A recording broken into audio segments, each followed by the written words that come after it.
Meet Scoop, Tots, and Slice, some of the food in the cafeteria of Belching Walrus Elementary School, and the main characters in Bad Food Game of Scones by Eric Luper and illustrated by Joe Whale. When the office supplies, led by a ruler, who is their ruler, Baron von Lineal, come to the pantry and demand that they be allowed in the cooler, the peaceful lives of the food begins to crumble. The office supplies disrespect the kitchen space and make a complete mess. Scoop, Tots, and Slice realize they are going to need allies if they are going to be able to push the office supplies out of their cooler. So they go out into the school to see if any of the other school supplies are interested in forming an alliance. Will the treats survive this dangerous mission, or will it be an all-out food fight to save their peaceful life in the pantry? Read this action-packed adventure with plenty of silly puns and great illustrations by the 10-year-old internet sensation, the Doodle Boy, Joe Whale. And I'll end with some book-related food for thought. Is a hot dog a sandwich, or is it its own thing? Read and discover.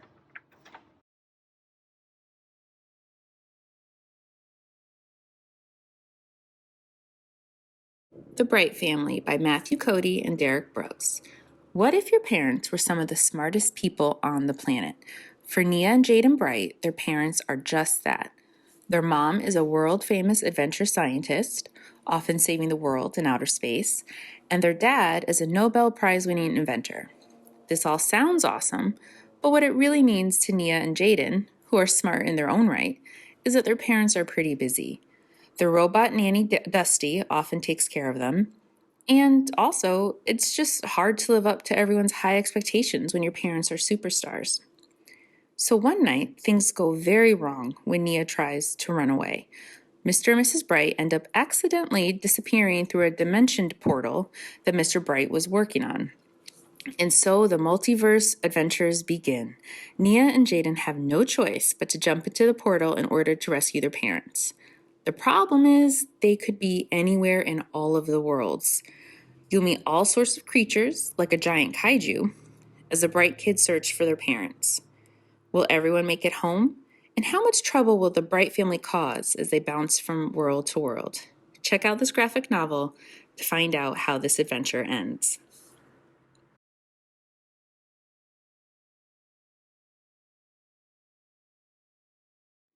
Hi everyone, I'm Miss Bailey, and I want you to meet the members of the crime-fighting group, the Dino Mighties. We have Pterodactyl, who is a pretty capable dinosaur. We have T-Lex, who loves awkward hugs and selfies. Dave, who loves pizza, sneakers, and video games. And Bach, a chicken genius who can only say Bach. Our heroes love to save the day, and everything is fine in Dino Town where they live until one day a mysterious email, or a D-mail as they say, appears. And the email claims that the golden egglets, which are these precious jewels that the Dinomighties helped discover in an earlier adventure, are in danger. And little do the Dinomighties know that they're being set up by these Diplo dinosaur villains, who are not quite the sharpest tools in the shed. However, the Dinomighties face some serious challenges while trying to hunt down the golden egglets. They come across an abominable cockroach and an actual live volcano. So will the Dinomighties beat the bad guys? You'll have to read to find out. We also have book 2, Dinomighties, the High Stage, where Dino Town is under a freeze attack by the evil bad guy, Bully Mammoth. So, if you love adventure and humor, this series is perfect for you. For fans of the investigators or bad guys, you will definitely want to check this out. I hope you enjoy. Thank you.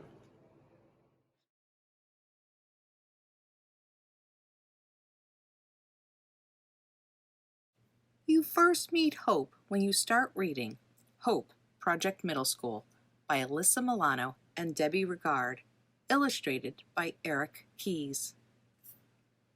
Soon after, you will meet Sam.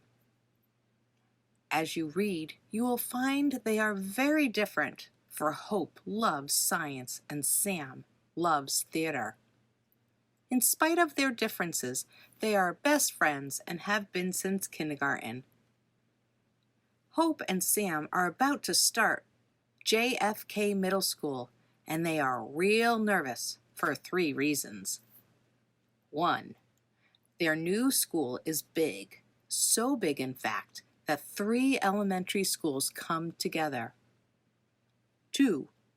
They won't know very many of the other students who will also be attending JFK Middle School. And 3.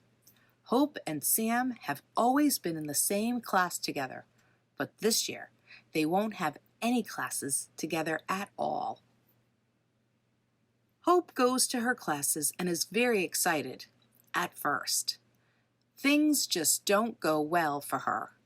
She can't wait to tell Sam all about her disastrous day, but Hope says nothing when she finds out Sam had a great day. Soon, Hope learns about a science club and she's excited about joining. There, she makes some new friends and she's excited about the science competition. The entire club has to work together on a project for this competition.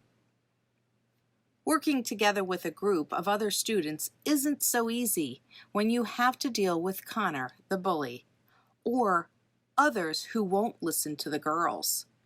So Hope tries to prove herself as someone who really knows her science by taking part of the project home to work on all by herself. Of course, things go really wrong, and it's the day before the competition. Hope's first year in JFK Middle School hasn't always been easy, with the mistakes she's made in her classes, with the science club, and even with her best friend Sam. Now Hope has to fix them all. Can she do it? Read Hope, Project Middle School, and see whose advice she listens to, what help Hope accepts from the science club kids, and how she mends her troubled friendship with Sam, and how Hope speaks so people will listen. If you enjoy this book, try the other books about Hope.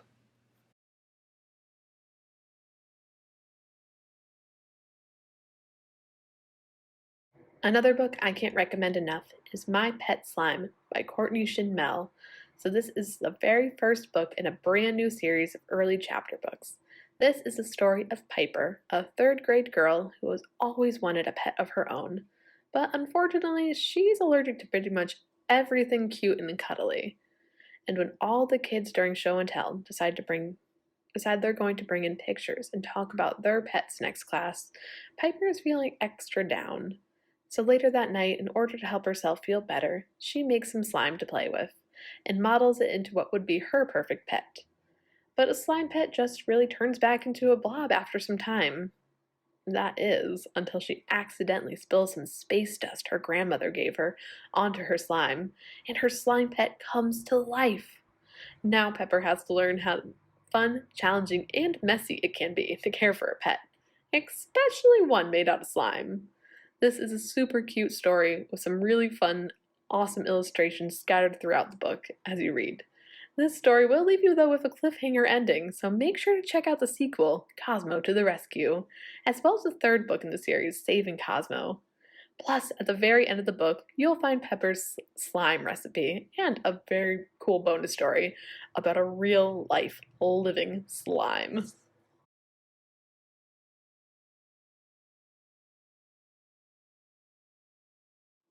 Nina Soni, Former Best Friend by Kashmira, Sheth, is a story of Nina and her best friend Jay.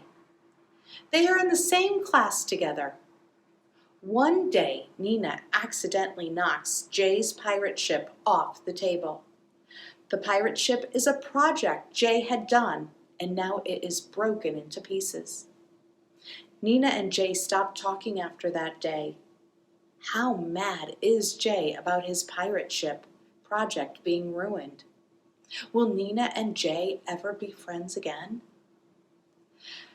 Soon after that, The class is told to do a personal narrative project. Nina wants to do something absolutely spectacular. She's hoping this will make Jay want to be her friend again. But what can she do? In the meantime, Nina's home life is a little crazy. Her little sister Kavita does something silly all the time. Her dad is out of town on business, and Mom is focused on planning Kavita's birthday party, which turns out to be a disaster. Can Nina help? There's a lot going on in this story, and it will keep you wanting to read more. Find out if everything comes together for Nina in this story, Nina's Sony, former best friend. Enjoy.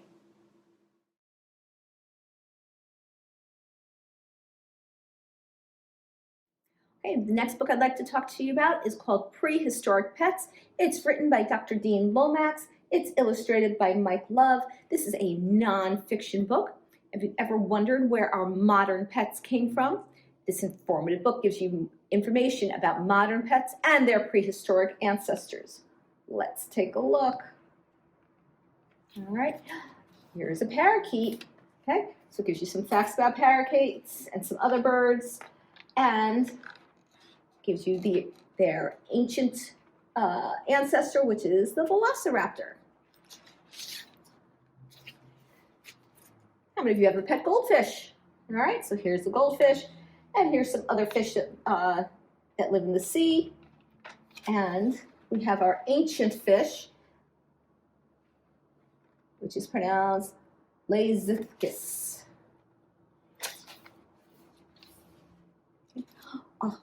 And then we have our little dog. Okay. So the dog families have been around for a long time, and they are descended from Epicyon type of wolf. So again, lots of facts in there. There's also horses and snakes, cats, lots of information in here. Hope you enjoy it.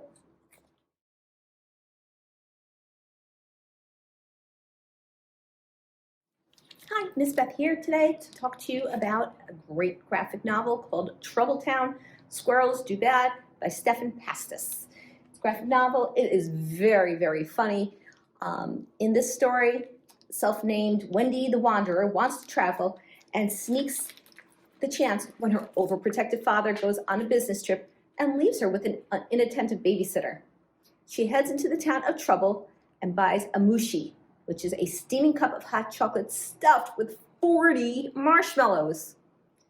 Squirrely McSquirrel begs for a nut, which Wendy has just run out of, but she has a little bit of mushi left, which she gives to little squirrel. Squirrely, now bounding with energy, causes chaos in the town of Trubble, and bad things start to happen, like car accidents, messes, the mayor's office exploding. Unfortunately, Squirrely is blamed for all the problems and is caught and put on trial. This graphic novel is hilarious, ridiculously silly, and a lot of fun. You should pay attention to the chapter names and numbers as they add to the silliness. If you like Timmy Failure, you'll enjoy this as well. If your parents read the Pearl Before Swine comic, share this book with them. They'll enjoy it too.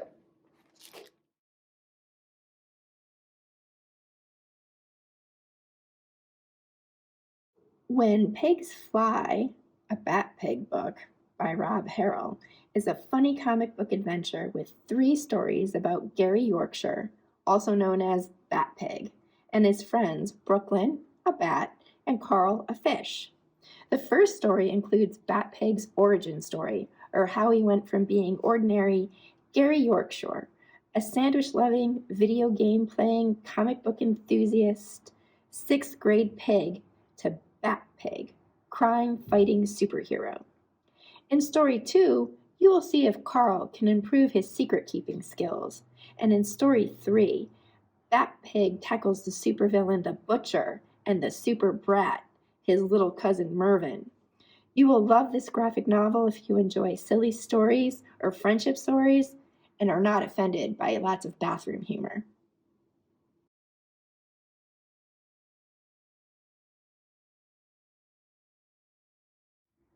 Hi everyone, my name is Miss Sarah and I want to tell you guys about one of my recommendations for 3rd and 4th grade readers. And that is the Wind Riders series. So our very first book is Wind Riders, Rescue on Turtle Beach by Jen Marlin. So this is a great series for anybody who's been a fan of Magic Treehouse. Except instead of a treehouse this time, our main characters are using a magical boat to travel wherever an injured animal might need them. So in our very first book, it seems like it's going to be a normal day. That is until the seagull shows up. So Max and Sophia, our main characters, they follow this injured seagull trying to help him, but the seagull leads them to a boat in the woods, and this is an abandoned sailboat. It's pretty run down, but when they step on board of the boat, it transforms itself back into its original shape and magically brings them to Hawaii. Well, when they get there, they discover a nest of baby sea turtles just about to hatch. But there's a problem. There's a hotel nearby the beach that's about to have a big party that night, and all the lights from that party are going to distract the sea turtles. See, baby sea turtles need to follow the light of the moon in order to find their way back to the ocean, but if they see the lights of the party, they're going to head the wrong way. So Max and Sophia have to find a way to help these baby sea turtles get back to the ocean. So this is a great series all about animal conservation, which basically just means helping endangered animals. And at the end of our book, so this is at the end of every Wind Riders, there's a little bit of information about where they traveled, so in this case Hawaii, and as well as the animal they helped. But if you would like to learn even more about sea turtles and how we can help them, or even about seagulls, we have a lot of great nonfiction books here at the library for you to check out. So definitely give Wind Riders a chance. This is an awesome series about endangered animals and what we can do to help them.